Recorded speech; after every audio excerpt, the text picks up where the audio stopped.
Hello, BookTube.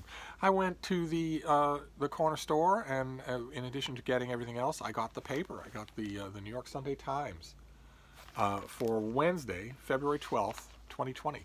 All the news that's fit to print for Wednesday, February 12th, 2020. I thought we'd go through it together. And the front page, the most important real estate, of course, is depicts a world in pure chaos. It's weird.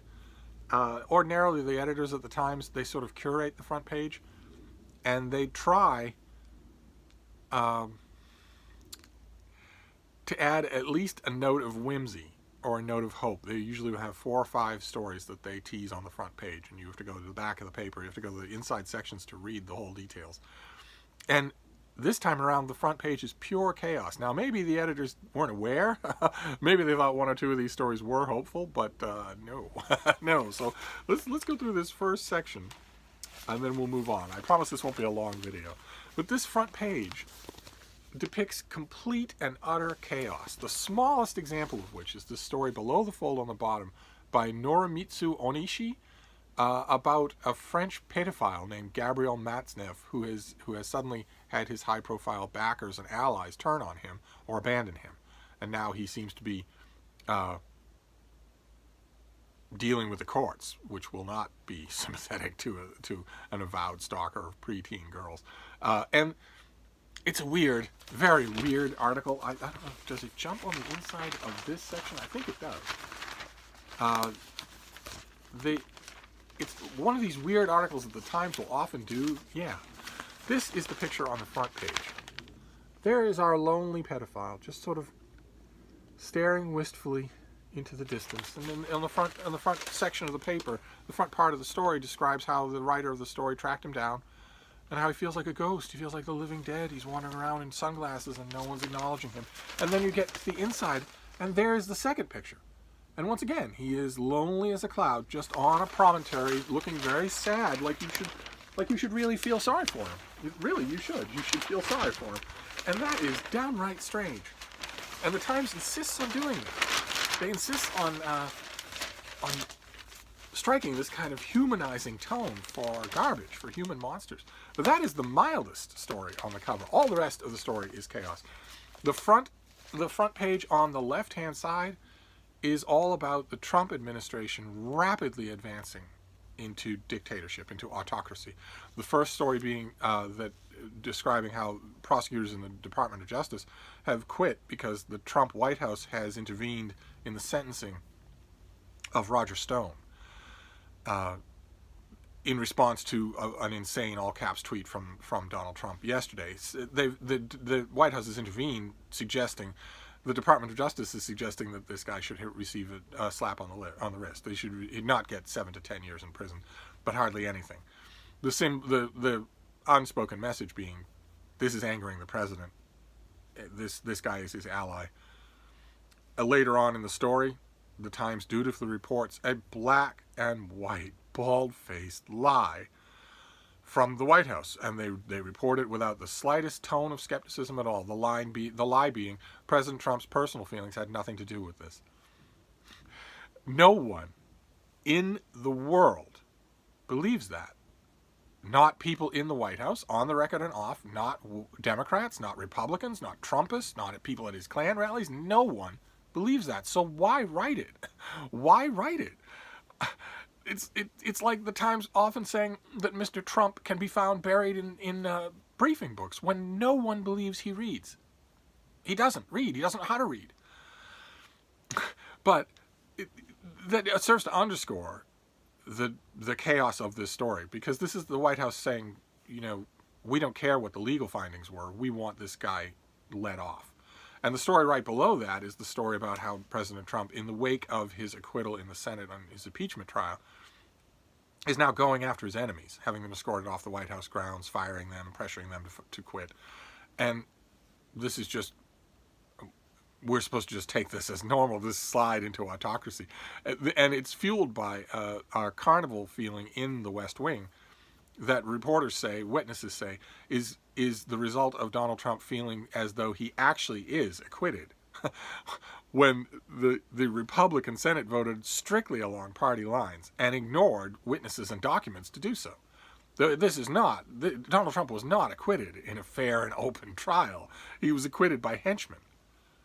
And he seems to think that's not true, or at least he's willing to bandy about that way. So that was the chaos on the left-hand side of the front page of the New York Times, was this horrifying real-time transformation of the American Republic into an oligarchic dictatorship, into this banana republic stuff in the Oval Office.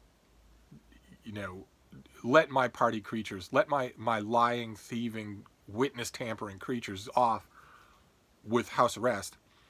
The unspoken second part of that sentence being "or else," and you dared to testify at a trial under oath to tell the truth, which is impartial, and your truth went against me, and I now want you gone. I want to ruin you, and I want to send a message that anyone else who ever testifies against me will get the same thing. That was one half of the front page, and the other half of the front page was, I think, supposed to be the corrective, but it's, if anything, worse, and that is the results of the New Hampshire primary. Those of you who aren't familiar with the American political system, I envy you, first of all.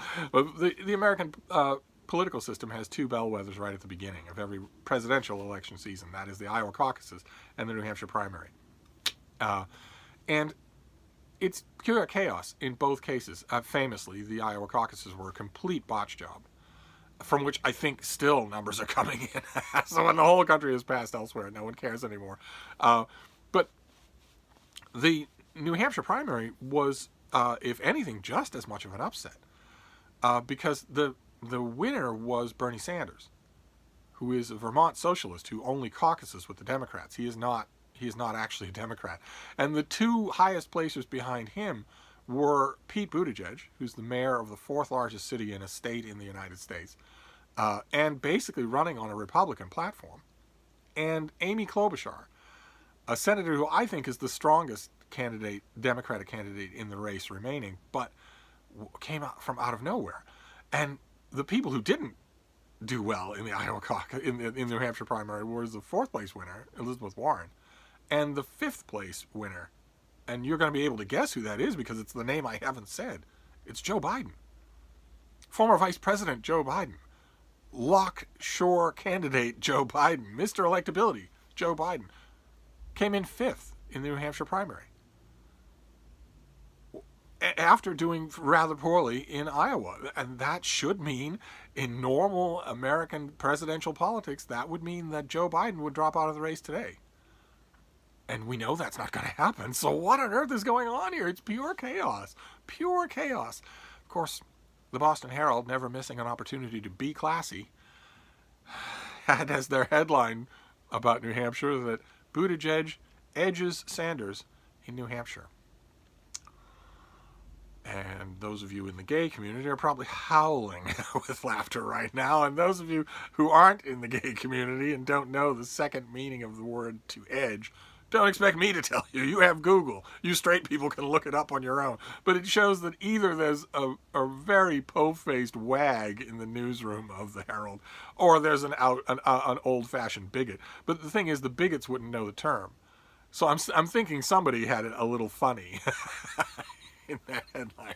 I almost bought the paper just for that headline, then I thought, no. But that was the front page of the New York Times. Pure chaos. A president acting like a vindictive third world country dictator. A pedophile who is weeping on the front page of the New York Times that his allies have abandoned him. And chaos coming out of the New Hampshire primary. Now, that third one is potentially the long-term most disturbing of all. No one expects Trump to be anything other than a vindictive thug. But the fact that the Democratic presidential race can now be honestly said to be in chaos could be seismic in its long-term implications. Now, all of the candidates who did not do well, especially Biden, coming out of New Hampshire, are probably going to be saying a variation of the same thing. They're going to be saying that the race is still very young. There's lots more territory to go. Iowa and New Hampshire have talismanic value, but not a lot of practical value. There's still plenty of delegates out there, and Joe Biden could recover. Elizabeth Warren could recover. Pete Buttigieg could fall behind. Amy Klobuchar, this is a fluke. This has got to be a fluke. And those perceptions are all right. There's still a long way to go. But the fact that these two signature high-profile events have yielded only chaos could have long-term effects. It could have a lot of people coming forward to suggest that the number one goal in American politics, in all of the Democratic side and in a lot of the Republican side, 60% of the Republican side, no matter what you see in some Brookings Institute poll, the main goal in most American politics is to get the F rid of Donald Trump. Get rid of this guy, this babbling lunatic and his grifter family. Get them gone. Get rid of them.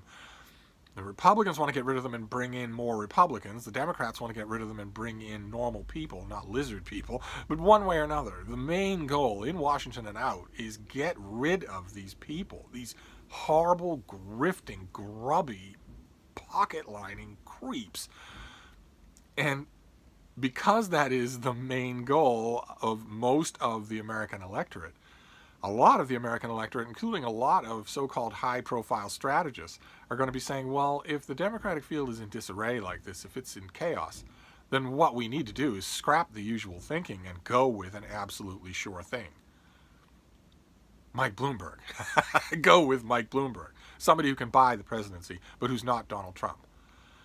And amazingly enough, when you get to the editorial page in this New York Times, you have Thomas Friedman writing a column saying exactly that. Didn't miss a trick. He was paying attention to New Hampshire, same as I was. But that's not till the end of the first section. The front page is all chaos. And then the next big page is the international page. There's a big article on how the population of Egypt is booming in a region with poor resources and poor water. I want to underscore the poor water.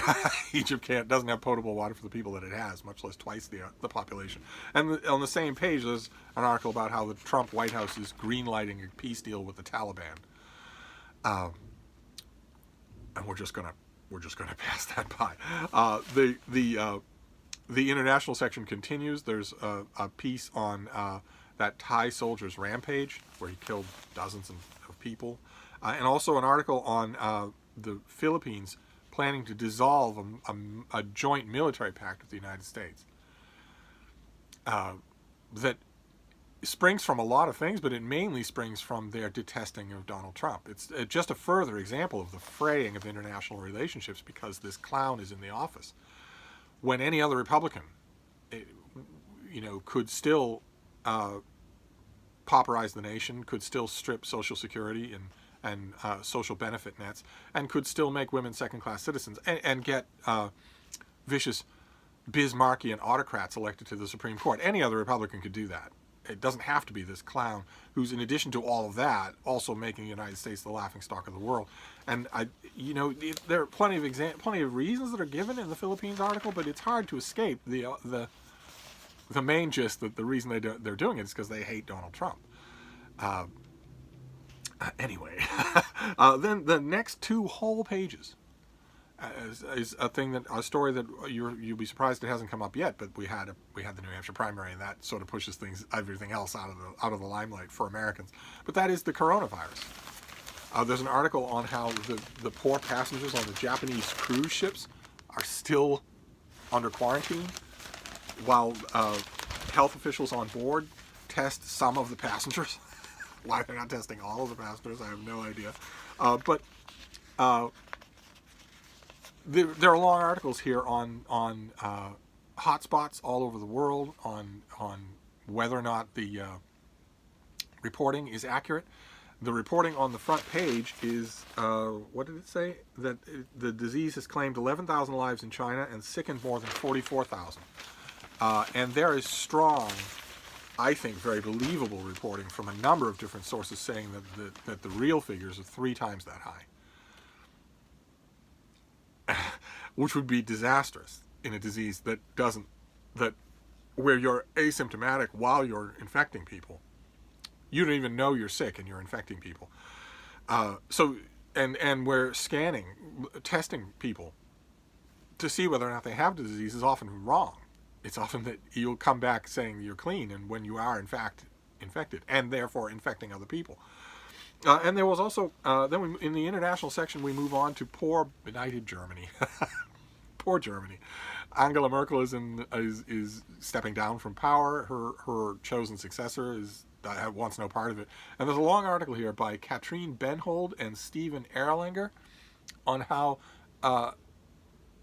Merkel is risk averse. That word comes up 3 times in the piece, and how Germany is seen as this sleeping giant, this country that's mainly holding on to the good stuff that it has instead of taking a bolder or more prominent role in anything. And I was reading this article, which is mainly an odd article about stasis. It's an article about nothing happening, and how odd that is. And I was reading the article and I was thinking, this is perfect. This is a perfect breeding ground for a right-wing extremist to come along and fire up this country. It's what the Germany that's described here is a perfect breeding ground for that to happen. As it is going to happen all over the world. I predict that will be the result of the next German election, but also in France and everywhere else. Then we get the opinion section, and that's where we get Thomas Friedman saying, maybe we should just swap out one New York autocrat for another. There's also an article about a local article about the rotting infrastructure of New York City that is just horrifying. New York City has 7,000 miles of water mains, enough to send water to Seattle and back. I didn't know it was that many. The city has 97,000 miles of underground electric lines, 4,000 miles of gas mains, 104 miles of steam pipes, and thousands of miles of telephone and cable television lines. Then there's a labyrinth of train tunnels and other assorted equipment all jammed together beneath the streets. And then you get the kicker. But much of New York's underground infrastructure, once visionary and widely imitated, has become old and fragile. The average age of water mains is 66 years, making them as old as the boomers born when Dwight Eisenhower was president. Can you believe it? And the article, of course, was spurred by a water main break, but it makes you wonder how anything is still working. And then the rest of the front section of the paper is all analyses. As we've seen before, it's all analyses of the front page stories. It's huge amounts of political analysis. Every political analyst in the world is on the hot seat now because no one could have foreseen the chaos in Iowa, but no one foresaw New Hampshire shaking out this way. No one did. So a lot of so-called experts are now sweating it because they're, the booking agents for cable shows are saying, well, why should we book you when we can just spin a bottle? But there is one more article here in the front section I thought was very interesting, and it's the actor Jussie Smollett. Some of you may remember an actor named Jussie Smollett, who was at the time on a hit show called Empire, I think. At one point last year, he told the police in New York that he had been attacked by Trump supporters who had said Trump slogans like "Make America Great Again" and had roughed him up and put a noose around his neck. And he got away from them and reported the incident. And in rapid succession, there were skeptics right away online, on Reddit and on Twitter, the usual places you would find them.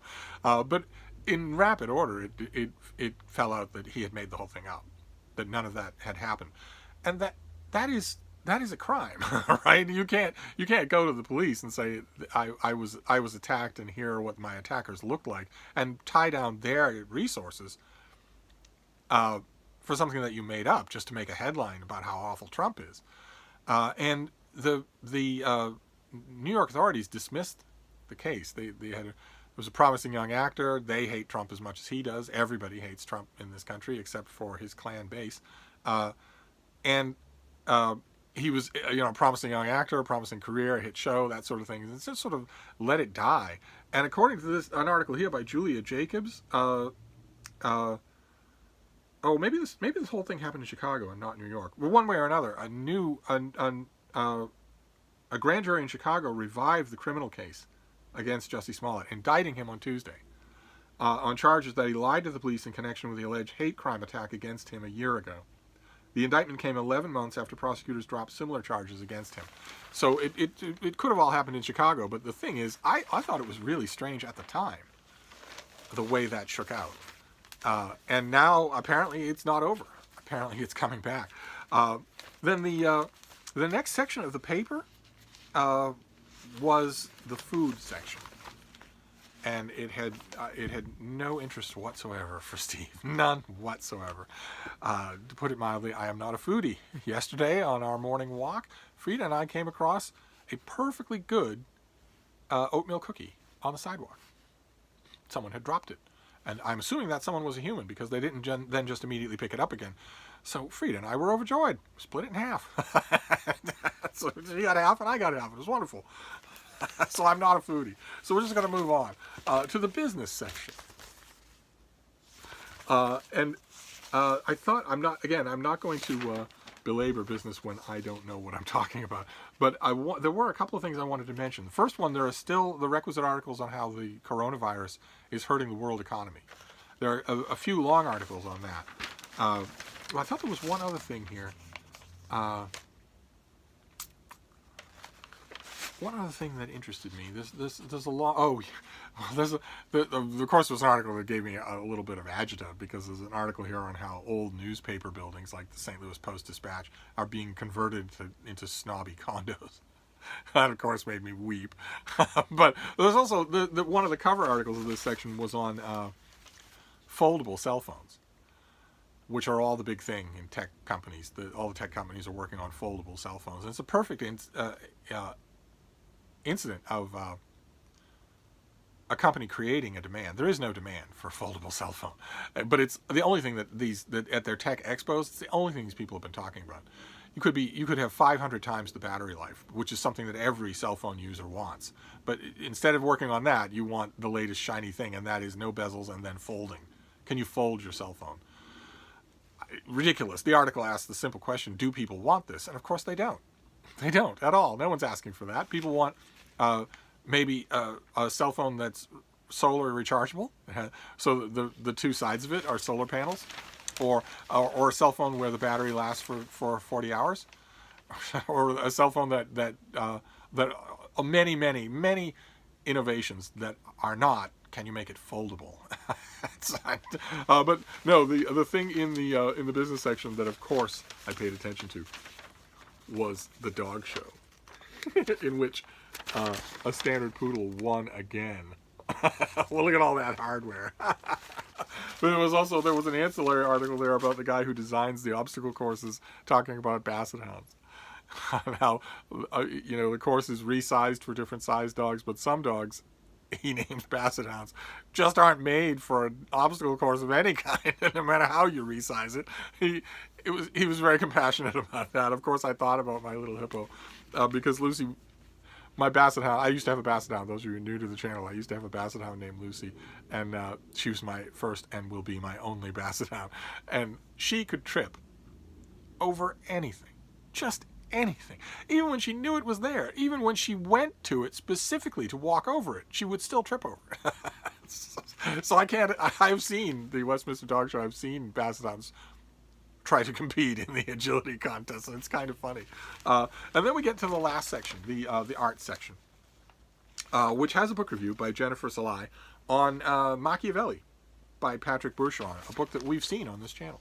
She gives it a nice long review that is heavy on talking about Machiavelli and a little light on assessing the book, but that's okay. It's probably that kind of book. So that was my daily book review. Was a long book review about that book, and that's the only part of the paper that I will actually cut out and save. I'll cut it out, the two pieces, I'll tape them together, I'll fold them, and I'll stick them in that Machiavelli book. And there you go. That was the day that was. That was the New York Times for Wednesday.